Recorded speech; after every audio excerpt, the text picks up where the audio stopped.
سلام حبيبتي، نتمنى تكونوا بخير وعلى خير. مرحبا بكم مع وصفات يونس. اليوم جبت لكم واحد العصير اقتصادي ومنعش وتيبرد العطش، وخصوصا في هذا الشهر الكريم، وتينفعنا حتى في الصيف. الحبيبات دياولي، شجعوني بتعليقاتكم الزوينه، وشاركوا الفيديو مع الاهل والاصدقاء وفي مواقع التواصل الاجتماعي باش تعم الفائده على الجميع. بلا ما نطول عليكم، نبداو على بركة الله.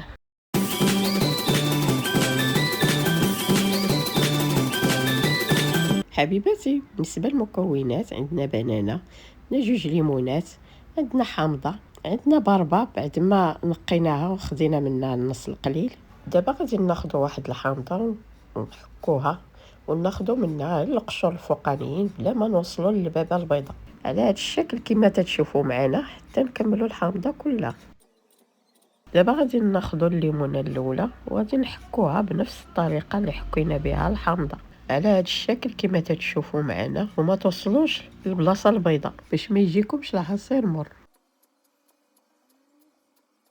دابا غادي ناخذ البنانه ونقشروها ونقطعوها قطيعات صغار على هذا الشكل.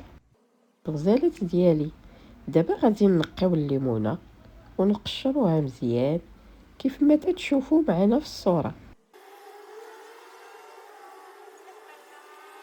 قبل ما نحطوها حبيباتي، ردوا البال لا تدوز لكم شي علفه. دابا غادي ناخذ الليمونه التاليه ونعملوا لها نفس الشيء.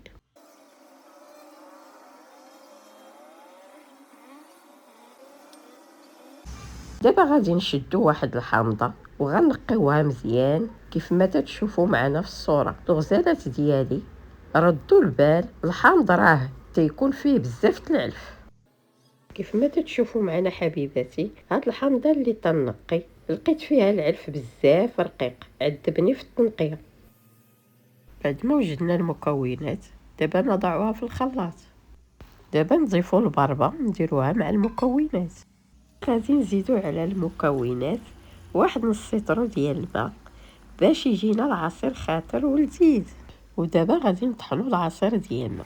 على فكره، هاد العصير مفيد حتى الناس اللي عندهم فقر الدم. حبيباتي، جربوا على حسابي وما غاديش تندموا. دابا العصير ديالنا وجد كيف ما تشوفوا في الصوره، جا خاطر ولذيذ. تقدروا تضيفوا معاه المكعبات الثلجيه او تعملوه في الثلاجه حتى يبرد. كنتمنى تكونوا تبعتوا معايا المراحل من الاول باش ما تفوتكم حتى شي لقطه. الغزالات ديالي اللي جربتها تقولها لينا في التعاليق، وشاركوا الفيديو مع الأهل والأصدقاء في مواقع التواصل الاجتماعي باش تعم الفائدة على الجميع. حبيباتي، إذا عجبكم الفيديو ديروا جيم وأبوني وشاركوا في قناة وصفات يونس باش ديما يوصلكم الجديد. وشكرا على مشاهدتكم.